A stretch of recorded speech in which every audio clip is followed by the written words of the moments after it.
when I first got involved with the parade committee to help Karin,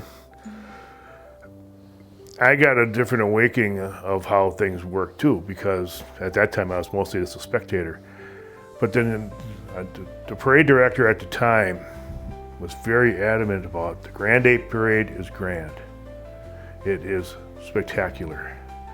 And the Torchlight Parade is for the more fun parade, the hardier parade, the hardier souls, and the vehicles.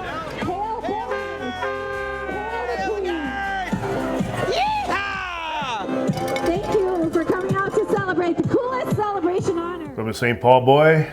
Was born and raised in Saint Paul, Hagen, Oxford. As Tom Barrett would say, I'm a Luker. Went to St. Luke's. The family moved to the east side of St. Paul when I was in my early teens.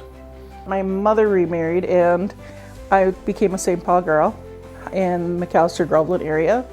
In high school, I got into dance line and we did a talent show, Winter Carnival talent show, and our dance line was at it at the Roy Wilkins.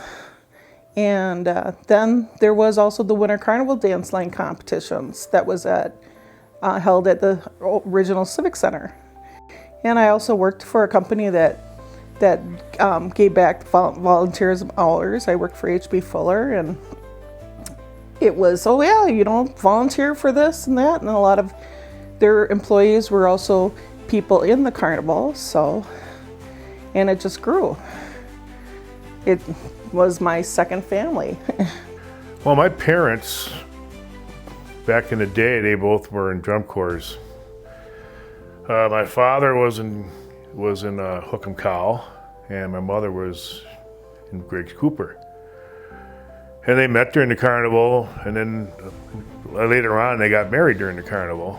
And they took all of us kids to all the different events. My dad told stories about when he used to ride horses to the Ryan Hotel, which was at the end of this day one of the top hotels in the city. We went to everything, and they bundled all the kids up. We'd go with them. It was a lot of fun. Larry Rudolph asked me to be on the parade board or parade committee, and by chance, at that time, this was in the late 80s, our parades were so great. We used to have a professional parade person from the Rose Parade come over. Don Whiteley would come do our Winter Carnival planning, our parades. We wrote scripting, there was television, we wrote ads, it was all scripted. My friends and I, as a group of boys, for a few years, we're going to the Green Bay, Minnesota football game in Wisconsin. And it's dark in South St. Paul, and we all met up down there to get on the bus.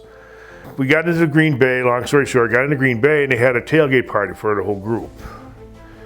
Karin and her friends were over at a different bus. I walked over and asked her if she would like to dance with me to the band that was playing that afternoon. And that's when I met my future wife. We had the game the next day and we won, and it was Labor Day weekend, so we went back on Monday and gave him my phone number and I said, give me a call, but I do Winter Carnival, St. Pat's, and other stuff.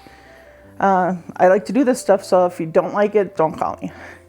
And then he told me he did the Vikings Children's Fund and other events. So he gave me a call.